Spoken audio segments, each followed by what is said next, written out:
주일이고 오늘은 스승의 주일입니다. 스승, 성경은 교사 되지 말라고 경고를 하지요. 많이 스승 되지 말아라. 너희가 여러 가지 일을 해도 선생 되지는 말아라 라고 이야기를 합니다. 그래서 생각을 합니다. 왜 그랬을까? 왜 그랬을까? 여러분 질문을 한번 이렇게 주일학교에서 고미자 권사님 어디 계세요? 공사하느라고 좀 시끄럽지요? 죄송합니다. 주일날 웬만하면 하지 말라고 했는데 이 철근하는 사장님이 오늘 안 하면 절대로 안 된다고 그래서. 고미자 권사님, 교사는 뭐 하는 사람이죠? 소리가 너무 커. 교사는 뭐 하는 사람이에요? 고개를 드세요. 고개를. 교사. 야, 안 되겠다. 이제 주일날 이제 공사하지 말라고 그래야 되겠다. 너무 시끄럽다. 하늘이 반쪽 나도 안 되겠네. 교사는 뭐 하는 사람이에요? 가르치는 사람. 교사는 뭐 하는 사람인지 한번 고민을 하면서 오늘 말씀을 묵상했으면 좋겠습니다. 오늘 말씀이 굉장히 복합적입니다. 모든 성경이 다 그렇지만 교사는 도대체 뭐 하는 사람인가? 고미자 원사님은 가르치는 사람이라고 말씀을 하셨어요. 지식을 가르치는 사람. 오늘 본문에 고넬료라는 사람이 나옵니다. 오늘 내용은 뭐 간단합니다. 고넬료 어떤 사람이죠? 자, 써 있는 대로 보면 고넬료 첫째 어떤 사람이에요? 이방인이에요. 이방인인 거 어떻게 알죠? 이탈리아 사람이래요. 로마 사람이래요. 내 성경에는 그렇게 안 써 있는데 잘 보시면 써 있어요. 고넬료는 로마 사람이에요. 또 고넬료는 어떤 사람이에요? 군인이에요. 군인. 백부장이에요. 우리 식으로 하면 중대장쯤 되는, 대대장쯤 되는 뭐 그런 사람이에요. 이방인이고 군인이었어요. 그래서 이방인이고 군인이라는 이 두 가지 말이 우리에게 생각하게 하는 것들이 있지요. 어떻지요? 정집사님 나가셨어요. 나가도 해결이 안 돼요. 철근으로 옮겨야 돼서 크레인을 쓰는데 뭐 어떻게 소리가 안 나겠어요. 주일날 공사를 하라고 시킨 제가 잘못이지요. 이방인이면 어때요? 군인이면 어때요? 여러분들 갖고 있는 생각들이 있잖아요. 특별히 이 고넬료는 어떤 사람이지요? 아니 생각을 하세요. 뭐 밑에 봐봐야 뭐 까만 거 글씨밖에 없는데 뭘 그렇게 봐요. 생각을 하세요. 생각을. 하나님이 생각하라고 머리를 줬으면. 어떤 사람이에요 이 사람? 점령군인이에요. 그렇죠, 점령군이죠. 또 경찰차까지 와서 삑삑거려. 점령군으로 지금 주둔해 있는 거예요. 그러면 이 사람 태도가 어떻겠어요? 좀 거만하고 그리고 현지인들 좀 무시하고 좀 그렇겠지요? 성경을 좀 읽으면서 고민을 하셔야 돼요. 근데 성경은 사도행전은 뭐라고 이야기하면 이 사람이 어떤 사람이래요? 경건한 사람이래요. 어떻게 이럴 수 있지? 어떻게 그럴 수 있지? 사실 고민이 되는 말씀입니다. 점령군으로 로마 사람으로 지금 정말 그 유대의 깡촌에 지금 와 있는데 어떻게 그는 경건할 수 있었나? 문화적으로도 로마가 훨씬 앞서 있는 상황이고 또 그가 직업적이어서 좀 그가 갖고 있는 세계관도 좀 좁았을 거고 가치관도 좀 획일적이었을 거고 그리고 점령군이었기 때문에 위세가 당당했을 거고 한데 사도행전은 그를 어떻게 기록을 해요? 경건한 사람이다라고 해요. 경건하다는 말이 뭘까요? 어떤 사람을 경건하다라고 이야기하지요? 아니 밑에를 보질 마세요. 뭘 밑에 뭐가 있어요? 그냥 한번 읽었으면 다 정리를 해야지. 아니 한번 읽었는데 정리가 안 되나? 어떻대요? 고넬료가 어때서 경건하대요? 첫째는 온 지방과 더불어 하나님을 경외하는 사람이었어요. 이건 불가능한 일이에요 사실. 왜냐하면 그가 점령군으로 와 있는데 점령군 입장에서 주둔해 와서 그 땅의 토속 종교로 보여지는 신앙을 갖는다는 건 참 쉽지 않은 일일 겁니다. 그리고 로마 사람이었으니까 문화적인 자부심도 굉장히 월등했을 텐데 그 뭐 팔레스타인의 그 뭐 지방 종교 같은 민족 종교 같은 신앙을 받아들여서 대충이 아니라 정말 열심히 신앙생활을 한다는 게 쉽지 않은 상황이에요. 군복음화 군선교를 하면서도 느끼는 장벽들이 사실 그런 거죠. 쉽지 않다. 군전도라고 안 하고 왜 군선교라고 할까? 그런 고민을 하는데, 근데 이 사람은 참 그런 면에서 특이한 사람이에요. 자기만이 아니라 어떻게 해요? 온 집안이 다 하나님을 경외하는 사람이었어요. 그 어떤 사람인지를 우리가 이해할 수 있게 하기 위해서 이렇게 써놓은 거죠. 또 그 사람은 또 어떤 사람이에요?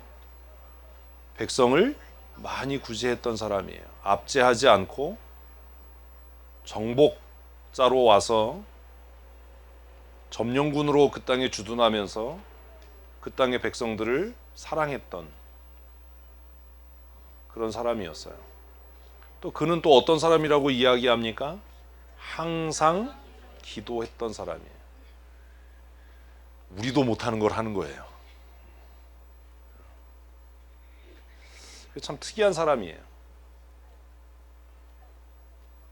우리가 교회 지도자가 돼서도 목사가 되고 장로가 되고 권사가 되고 집사가 돼도 기도하는 일은 쉽지 않은데, 이방인으로 점령군으로 그 땅에 주둔해서 치안을 담당하고 위세가 등등한 삶을 권위를 누릴 수 있는 충분한 자격을 갖추고 있음에도 불구하고 그 땅의 토속 종교를 신앙을 받아들이고, 그리고 자기만이 아니라 그게 어떤 정치적인 목적이나 이유가 아니라 진실하게 온 가족이 다 하나님을 경외하고, 그리고 그 땅의 사람들을 사랑하고 긍휼히 여기고 또 항상 기도했던 사람, 좀 미스테리한 사람, 알 수 없는 사람, 이 고넬료입니다.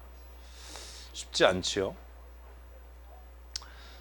이 사람이 항상 기도했다라는 표현은 뭘 얘기할까요? 본문을 읽어보면 그가 뭐 하다가요? 기도할 때요. 언제요? 구시예요. 한번 읽으면 이게 딱 이렇게 정리가 안 되나 봐요. 구시에 기도할 때요. 왜 그거 썼지요? 나중에 나와요. 베드로는 언제요? 육시에 기도할 때요. 그럼 이렇게 썼던 이유가 뭐냐 하면, 성경이 이렇게 써가는 이유는 그가 이방인이었지만 우리식으로 하면 교회가 정한 법을 따라서 규칙적으로 기도 생활을 잘했던 사람인 거예요. 오전에, 정오에, 오후에. 유대인들은 그렇게 기도했거든요. 이슬람 사람들도 하루에 5번 기도하잖아요. 경건한, 우리가 경건하다고 표현하면 좀 뭐하지만 경건한 이슬람들은 아직도 그렇게 기도하거든요. 베드로도 그 경건법에 따라서 정오에 기도하러 올라갔던 거죠. 고넬료는 이방인이고 점령군이었고, 그런데도 그가 이방인의 신분으로 어찌 보면 로마 사람으로 이스라엘 사람들의 종교를 믿는다라고 하는 것이 자기 신분상의 불이익이 될 수 있고 진급하는 데 장애가 될 수 있음에도 불구하고 그것을 감추지 않고 규칙적으로 기도하는 일을 했던 사람이에요. 제가 고넬료를 설명하면서 다른 성경 사전이나 뭐 이름의 뜻이나 이런 걸 얘기하지 않는 이유는 누구나 이 정도는 다 할 수 있다라는 걸 보여주기 위해서예요. 지도도 뭐 이렇게 하지 않는 이유가 뭐냐면, 제가 설교를 할 때 그렇게 하지 않는 가장 쉬운 말로 하는 이유가 뭐냐면, 여러분들이 설교를 들으면서 나도 정신 차리고 성경 읽으면 저 정도는 할 수 있겠다라는 희망을 갖게 하기 위해서예요. 주일학교 아이들이 저한테 편지를 써서 줬는데 거기에 쓴 아이 중에 하나가, 목사님 정말 쉬운 말로, 우리가 알아들을 수 있는 쉬운 말로 하나님의 말씀을 가르쳐 주셔서 참 감사합니다. 그런 글이 있었어요. 제가 하는 설교는 국민학생쯤 되면 다 알아들을 수 있는 설교예요. 그 국민학교 저학년회가 쓴 거거든요. 초등학생, 국민학생이 아니지. 우리가 알아들을 수 있는 말로 설명해 주시고 단어가 어려우면 그걸 다 설명해 주셔서 너무 감사하다고 그렇게 썼어요. 좀 어려운 걸 바라지 않아요. 성경 읽으시고 읽는 대로 생각하시면 돼요. 고넬료는 그런 사람이에요. 우리가 고넬료를 생각할 때 이 사람이 승진을 위해서, 자기 출세를 위해서 유대교에 회귀한 것처럼 그렇게 가장했나? 이렇게 의혹 품을까봐 사도행전은 그의 행적을 자세하게 기록을 했어요. 그리고 마지막으로 결정적으로 한마디를 합니다. 고넬료는 어떤 사람이에요? 써 있잖아요. 뭘 성경을 봐요. 어떤 사람이에요? 하나님께 기억된 사람이에요. 이게 한 방이죠. 진짜 한 방. 고넬료는 어떤 사람이라고요? 하나님께 기억된 사람이에요. 같이 읽습니다. 내 기도와 구제가 하나님 앞에 상달되어 기억하신 바 되었으니. 기억하신 바 되었으니. 한번 따라 하십시다. 기억하신 바 된 사람. 질문이 있어요. 여러분은 누군가에게 어떤 사람으로 기억이 되고 있습니까?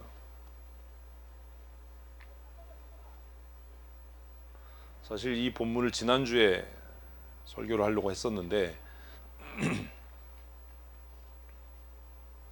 어버이주일이라고 그래서 이제 신명기로 바꿨어요. 그래서 이제 어제도 제가 이걸 혼자 생각을 했어요. 어떻게 해요?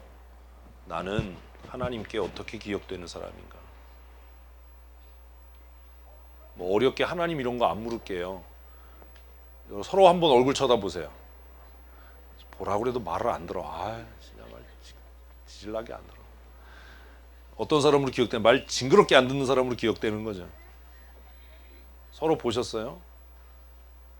여러분 그 사람을 나중에 어떻게 기억하실 거예요?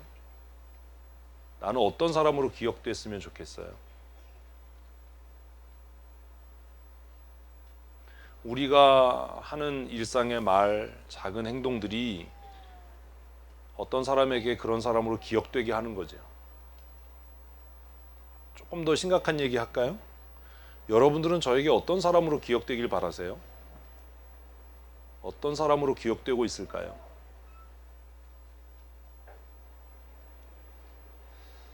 제가 어제 혼자 아주 그냥 철저하게 혼자 있을 수 있는 시간이 있잖아요. 딱 2시간이에요. 화장실 가서 앉아있는 시간하고 바이크 타는 시간하고. 생각을 했어요. 나는 하나님께 어떻게 기억되는 사람일까? 어제 하루 종일 노예일 때문에 뭐 전화 계속하면서 그런 생각도 했어요. 나는 노예 목사들에게 어떻게 기억되는 사람일까? 노예 장로님들에게 어떻게 기억되는 목사일까? 그리고 나는 하나님께 어떻게 기억되는 사람인가? 어떻게 기억됐으면 좋겠나? 한번 생각을 해보세요. 여러분은 어떤 사람으로 기억되길 원하세요? 제가 어제 여러 목사님들하고 통화하고 하면서 바이크를 타면서 그렇게 생각했어요. 1년 동안 노회장을 하면서 공의로웠던 사람, 정직한 사람, 공정한 사람으로 기억됐으면 좋겠다. 치우치지 않았던 사람으로 기억됐으면 좋겠다. 그러면 어떻게 해야 될까? 그 생각을 어제 했어요. 또 생각했어요. 나는 하나님께 어떻게 기억되는 사람이었으면 좋을까? 내가 누군가에게 어떻게 기억되는 사람이기를 원하는 게 결정이 돼야 어떻게 행동할까가 결정될 거잖아요. 우린 대부분 이런 생각 안 하고 살거든요. 노예 안에 여러 가지 일들이 있고 뭐 복잡한 이해관계가 얽힌 일들이 있고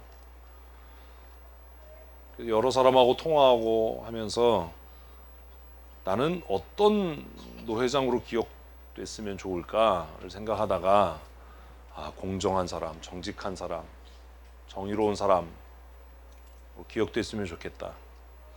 그게 결정이 되고 나니까 그러면 이렇게 해야 되겠구나. 이 문제를 이렇게 처리해야 되는 거구나. 내가 가깝다고 친하다고 또 내게 유익이 된다고가 아니라 뭐 불쌍하니까 도와주자, 뭐 못 본 척 해주자가 아니라 정말 공의롭게 정직하게 결정하고 선택해서 나를 반대하는 사람도 그 결정이 옳았다. 그 선택이 옳았다라고 이야기할 수 있도록 말하고 행동하고 처신해야 되겠다.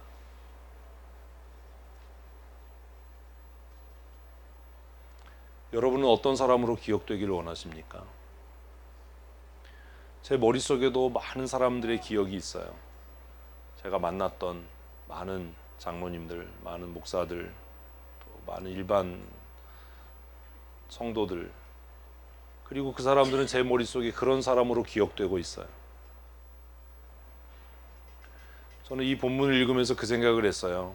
하나님 앞에 상달되어 기억하신 바 되었으니 나는 어떤 사람으로 기억되나, 또 어떤 사람으로 기억되기를 원하는가. 하나님은 고넬료를 어떻게 기억하셨어요? 항상 기도하는 사람. 하나님은 고넬료를 어떻게 기억하셨어요? 하나님이 내게 주신 은혜와 은사로 연약한 자를 돕고 긍휼히 여겼던 사람. 구제라는 건 그런 거 아닙니까?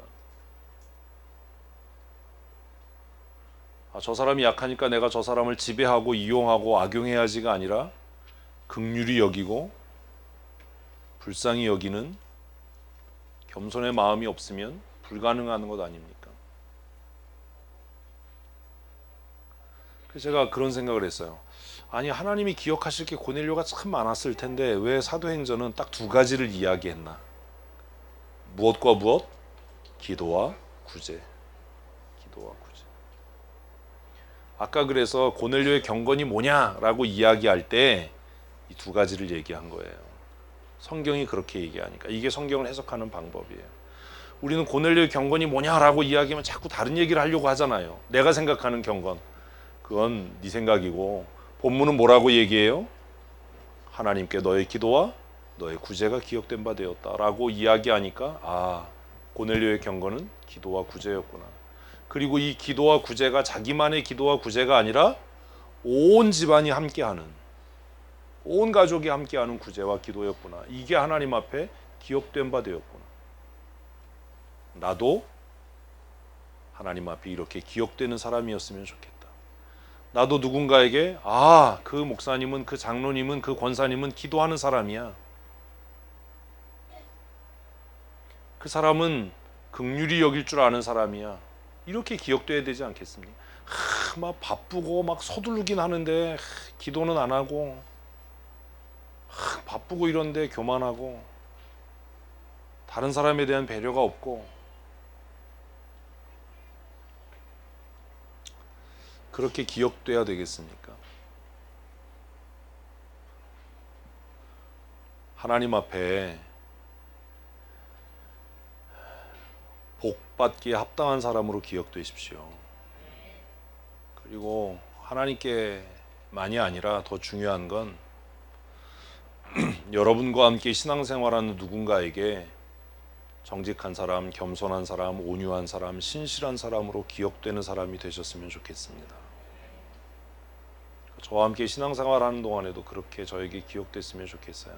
제가 믿을 만한 사람, 의지할 만한 사람. 참 힘든 게 그런 거예요. 제가 어제도 지금 며칠째 그 얘기를 하는데, 야, 어떻게 이렇게 비밀이 없을 수 있냐. 어떤 교회 목사님한테 그랬어요. 어떻게 니네 교회에서 당연한 얘기가 노회에 뺑뺑뺑 퍼지냐.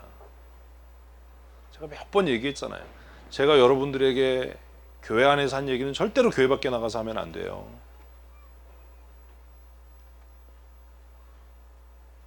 그러면 다시는 그 사람에게 중요한 얘기 안 해요. 비밀 얘기 못 해요. 어려운 얘기 못 해요.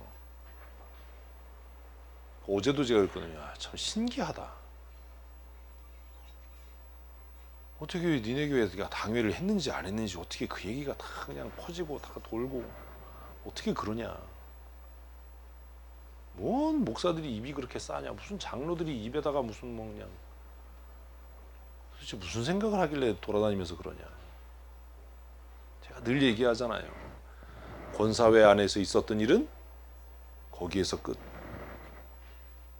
당회 안에서 있었던 일은 거기서 끝. 우리 교회 안에서 했던 얘기는 우리 교회 안에서 끝.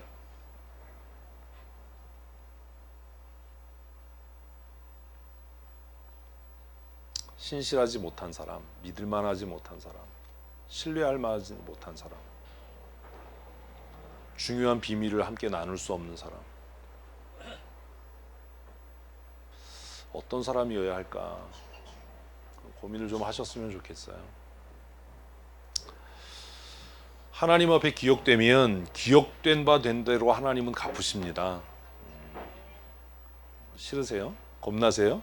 이게 겁나는 사람도 있을 거고 그러길 원하는 사람도 있을 거예요.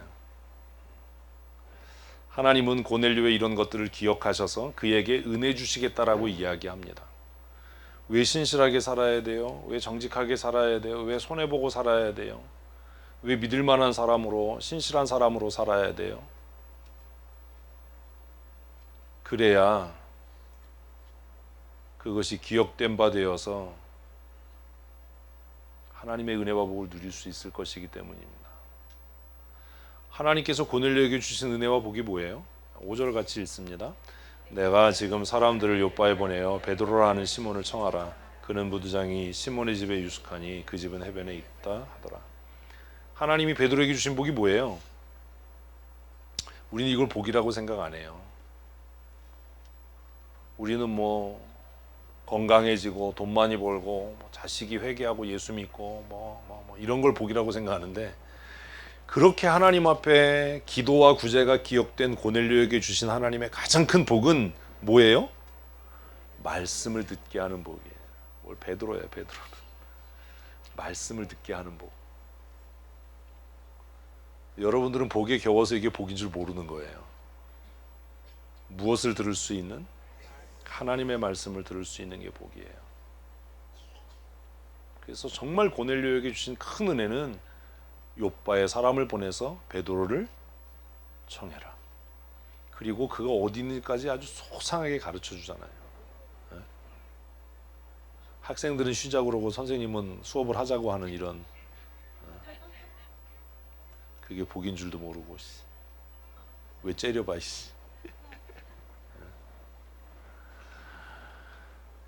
우리 같으면 하나님 이쯤 됐으면요, 건강을 주시든지 승진을 하게 하든지, 지혜와 명철을 주시든지, 돈을 막 주시든지. 기억된 바 됐는데 꼴랑 하는 게 뭐예요? 베드로 청하라는 거예요.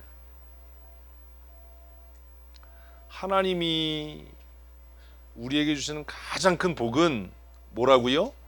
말씀을 깨닫는 거예요. 믿으시면 아멘. 근데 그게 왜 복인지 모르는 거죠. 말씀을 깨닫는 게 왜 복이에요? 아멘 했는데 다 거짓말이야. 진정이 왜 복이야? 오늘따라 앞에 앉아가지고 속으로 그러겠지. 제기랄. 왜 복이에요? 거봐, 복이 아니잖아. 넘버원, 왜 복이야? 왜? 내 그럴 줄 알았어. 내 잘못 앉았지. 왜 복이야? 시편 119편을 몰라서 그래요. 고미자 원사님, 시편 119편에 뭐라고 써 있어요? 내 그 얘기 할 줄 알았어. 아니야.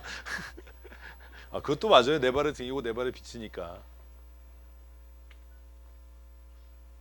왜 하나님의 말씀을 듣고 깨닫는 게 복이지요? 시편 119편은 하나님의 말씀이 나를 내 대적보다 지혜롭게 하고 탁월하게 하고 내 스승보다 훌륭하게 한다라고 이야기를 해요. 말씀을 깨달으면 달리 어디에 가서 머리를 숙일 필요도 없고 배워야 할 이유도 없고, 그냥 하나님께서 우리가 처하고 직면하는 상황 속에서 그 모든 것들을 뭐하도록? 깨닫도록 하신다는 거죠. 이거는 경험해보지 않은 사람은 몰라요. 제가 오전에도 아침에도 기도회 때 말씀드렸지만, 제가 뭐 건축을 해본 일도 없고 교회를 뭐 건축해본 일도 없고, 제가 너무 감사한 것 중에 하나가 아이들에게 성경 읽어라, 제가 귀하게 생각하는 사람이 성경 읽어라라고 이야기하는 이유가 뭐냐면, 제가 처음 해보고 경험해보지 못한 일도 그 상황에 들어가면 하나님께서 때때로 깨닫게 하셔요. 이 일이 이렇게 될 거구나. 그럼 이렇게 해야지. 이 상황에서 사람들이 그래요. 어떻게 그런 거 아냐고. 저 아는 거 없어요. 제가 무슨 건축 현장에서 일해봤겠어요. 뭐 돈을 어디 가서 꿔봤겠어요. 배워서 하겠다라고 하는 사람은 평생 남의 밑에 있어야 되는 거죠. 그죠? 맨날 뭐 받아 적는 사람은 맨날 받아 적다 끝날 거예요.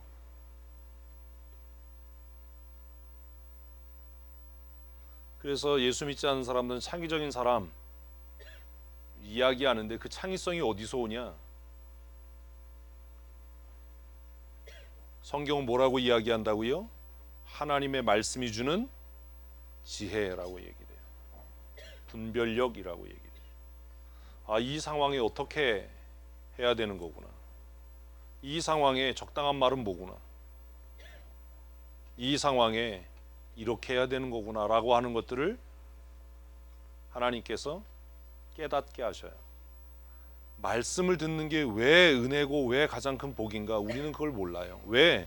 우리는 여전히 성경을 지식으로 배우려고 하거든요. 여전히 성경을 지식으로 배우려고 하니까 맨날 받아 적고 쓰고 내 노력으로 하는데 안 돼서 짜증나는 거예요.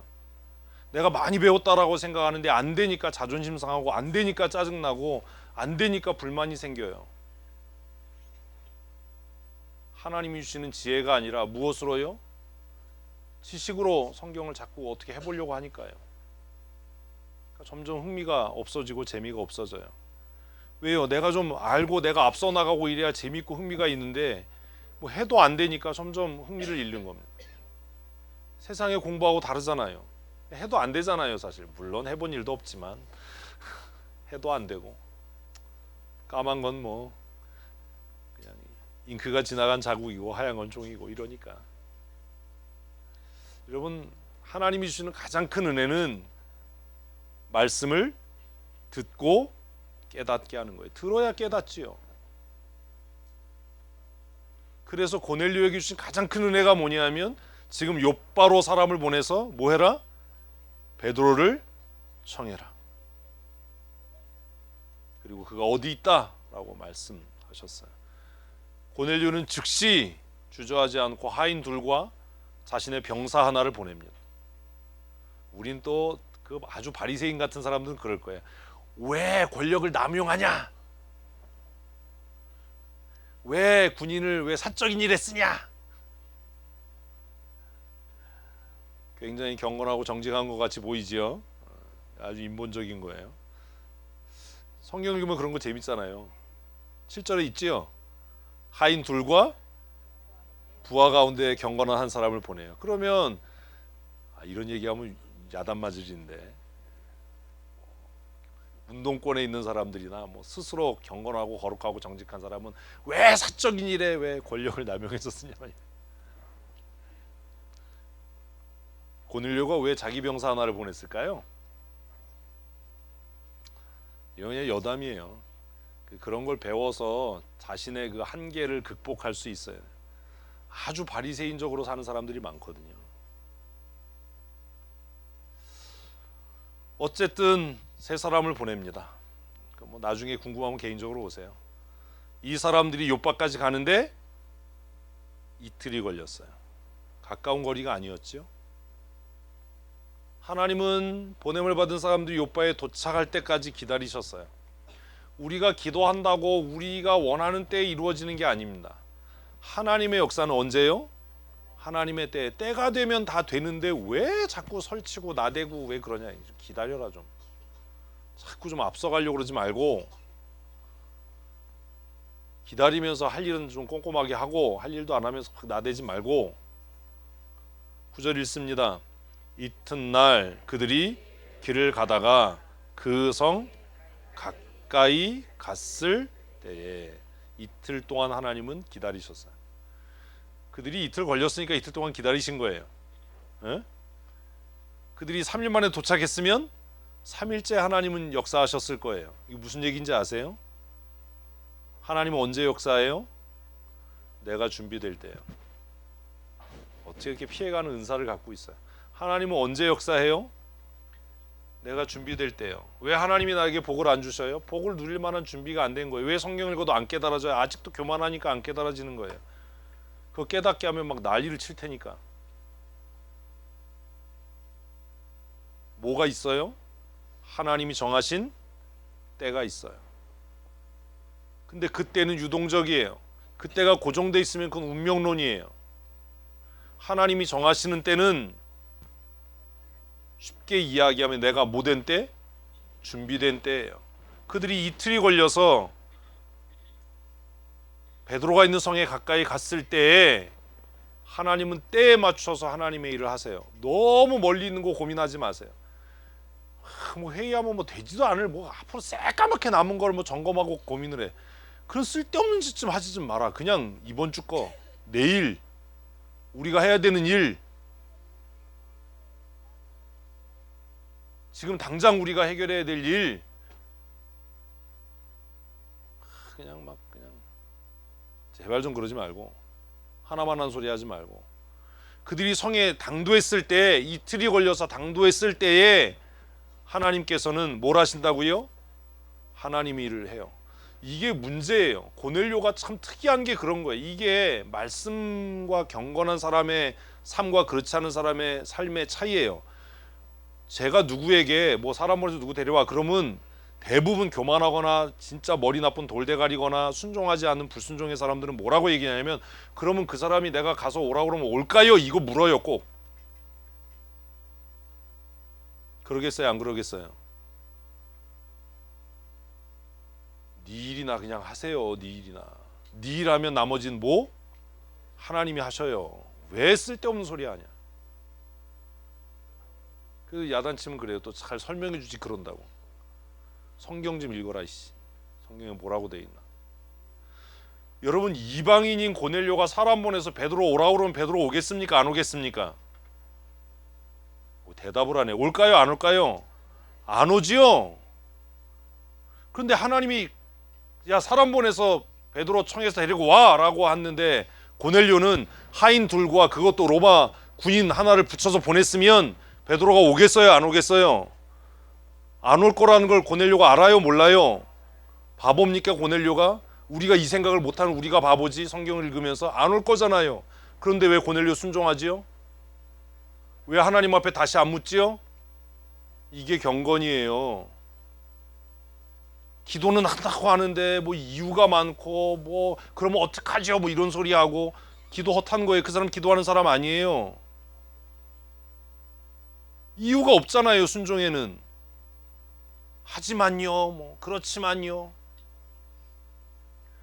우리 같으면 고넬료가 하나님 앞에 그렇게 물었어야 돼요. 하나님, 설령 내가 내 종을 보낸다 한들 베드로가 따라오겠습니까? 그거 없잖아요. 그럼 성경 읽고 배워야죠. 아, 이런 쓸데없는 소리나 하면 맞는구나, 안 되는구나, 이걸 배워야 되는데 우리는 성경 그렇게 읽었다면서도 그 얘기를 또 해. 목사님 그렇게 한다고 그 사람이 그렇게 할까요? 그런데요, 성경을 빼서 빡빡 찢어버려야죠. 그냥 이유가 없는 거예요. 하나님이 고넬료를 명해서 베드로를 청에서 데리고 와라고 하면, 아, 베드로가 오고 안 오는 건 누가? 하나님이 하실 일이에요. 근데 왜 그걸 자기가 왜 고민을 하고 걱정하고, 아, 그렇게 한다고 베드로가 따라올까? 이런 쓸데없는 소리를 하냐. 이런 사람들이 너무 많아요, 교회 안에. 그러니까 제가 짜증나는 거예요. 그거 왜 짜증내니? 너의 미련함 때문에 짜증이 난다. 고넬료는 그런 고민 안 해요. 그런 고민했다면 군사를 딸려 보내지도 않았을 거예요. 베드로 입장에서는 로마 군복 입은 군사가 오면 뭐라고 받아들이겠어요? 잡으러 왔나? 함정인가? 근데 고넬료는 왜 군사 하나까지 딸려서 보냈냐고요. 제가 그 질문할 때 여러분들은 쓸데없는 질문하지 이렇게 생각하지요. 그게 교만이에요. 그게 제가 얘기했잖아요. 다 이유가 있다고. 맨날 자기 수준에서 생각하니까 왜 저런 쓸데없는 소리 하지? 맨날 이러지요. 고넬료는 하나님이 명령하셨으니까 이 일은 반드시 이루어질 거다. 로마 군복을 입고 가든 뭐라고 가든 하나님이 이루실 거다라는 뭐가? 믿음이 있었던 거죠. 이게 기도하는 사람의 태도예요. 무슨 기도는 뭔. 그리고 이틀이 경과했어요. 그들이 성에 당도했을 무렵에 누가 일하기 시작해요? 하나님이 일하셔요. 하나님이 할 일을 여러분들이 고민하지 말라고요. 우리가 하나님이 아니잖아요. 우리가 할 일만 하면 되지. 예? 코로나 사태가 생겼어요. 우리가 할 일은 뭐예요? 예배당 뭐 소독하고 뭐 외부 사람하고 접촉 삼가하세요. 이런 거예요. 왜 예배를 멈춰요? 그건 누가 할 일이에요? 하나님께서 하실 일이잖아요.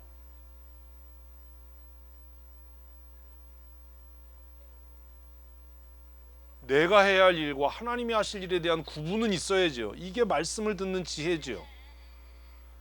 그게 네가 할 일이냐 그게? 네가 걱정할 일이냐? 네가 걱정한다고 해결이 되냐? 그건 하나님이 하실 일이야.